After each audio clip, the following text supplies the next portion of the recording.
Assalamualaikum warahmatullahi wabarakatuh.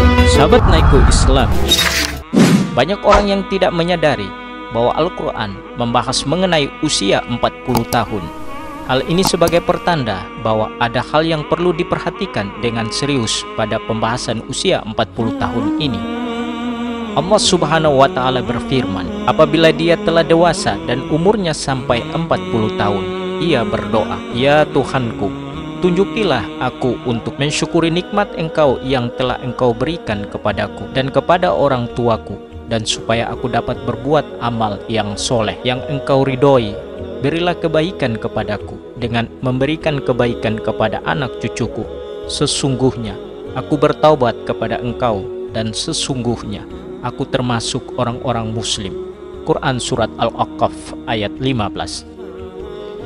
Usia 40 tahun disebut dengan jelas dalam ayat ini. Pada usia inilah manusia mencapai puncak kehidupannya, baik dari segi fisik, intelektual, emosi, maupun spiritualnya.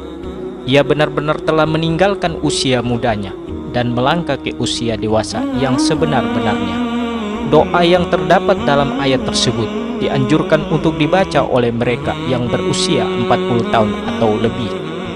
Di dalamnya terkandung dengan jelas bahwa mereka telah menerima nikmat yang sempurna, kecenderungan untuk beramal yang positif dalam mempunyai keluarga yang harmonis, kecenderungan untuk bertaubat dan kembali kepada Allah Subhanahu wa Ta'ala.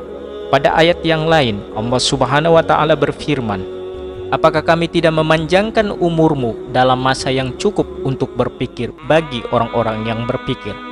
Dan apakah tidak datang kepadamu pemberian peringatan? Quran Surat Fatir ayat 37. Para ulama menjelaskan bahwa yang dimaksud dalam umur panjang dalam masa yang cukup untuk berpikir dalam ayat tersebut adalah ketika berusia 40 tahun. Imam Ibnu Katsir menjelaskan bahwa ayat tersebut memberikan petunjuk bahwa manusia apabila menjelang 40 tahun hendaklah memperbaharui taubat dan kembali kepada Allah dengan bersungguh-sungguh. Apabila hal itu berlaku menjelang usia 40 tahun, maka Allah memberikan janji dalam ayat setelahnya, yaitu kematangan. Usia 40 tahun adalah usia matang bagi kita bersungguh-sungguh dalam hidup, mengumpulkan pengalaman, menajamkan hikmah dan kebijaksanaan, membuang kezazilan ketika usia muda, lebih berhati-hati melihat sesuatu dengan hikmah dan penuh penelitian. Maka tidak heran tokoh-tokoh pemimpin muncul secara matang pada usia ini. Bahkan Nabi Muhammad SAW pun demikian, sebagaimana disebutkan oleh Ibnu Abbas, diutusnya Rasulullah yaitu pada usia 40 tahun. Hadis riwayat Bukhari. Nabi Muhammad SAW diutus menjadi nabi tepat di usia 40 tahun, juga dengan nabi-nabi yang lain, kecuali Nabi Isa alaihissalam dan Nabi Yahya alaihissalam.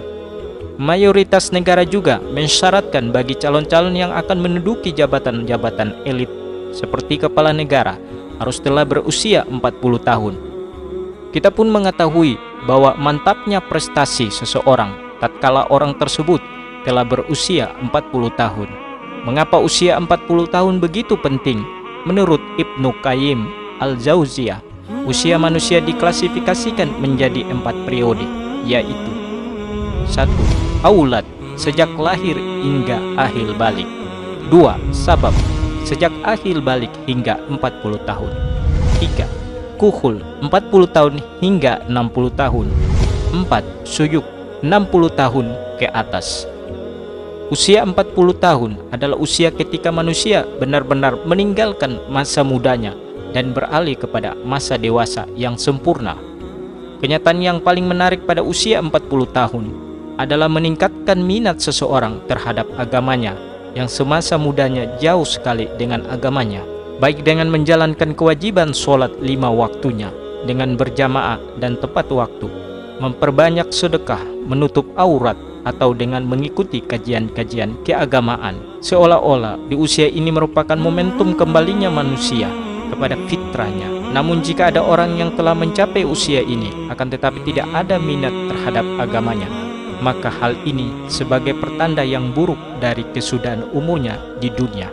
Salah satu keistimewaan usia 40 tahun tercermin dari sabda Rasulullah SAW. Seorang hamba muslim apabila usianya mencapai 40 tahun, Allah akan meringankan hisabnya atau perhitungan amalnya. Hadis riwayat Ahmad. Hadis ini menyebutkan bahwa usia 40 tahun merupakan titik awal seseorang memiliki komitmen terhadap penghambaan kepada Allah Subhanahu wa Ta'ala, sekaligus konsisten terhadap Islam, sehingga Allah Subhanahu wa Ta'ala pun akan meringankan hisabnya. Inilah keistimewaan orang yang mencapai usia 40 tahun. Akan tetapi, usia 40 tahun merupakan saat di mana orang harus berhati-hati. Ibarat waktu, orang yang berusia 40 tahun mungkin sudah masuk waktu senja. Abdullah bin Abbas mengatakan, barang siapa mencapai usia 40 tahun dan amal kebaikannya tidak mantap dan tidak dapat mengalahkan keburukannya, maka hendaklah ia bersiap-siap ke neraka. Imam Asy-Syafi'i tak kala mencapai usia 40 tahun, beliau berjalan sambil menggunakan tongkat. Jika ditanya, maka beliau menjawab, agar aku ingat bahwa aku adalah musafir. Demi Allah, aku melihat aku sekarang ini seperti seekor burung yang dipenjara di dalam sangkar, lalu burung itu lepas di udara, kecuali tapak kakinya saja yang masih terbang dalam sangkar. Komitmenku sekarang seperti itu juga.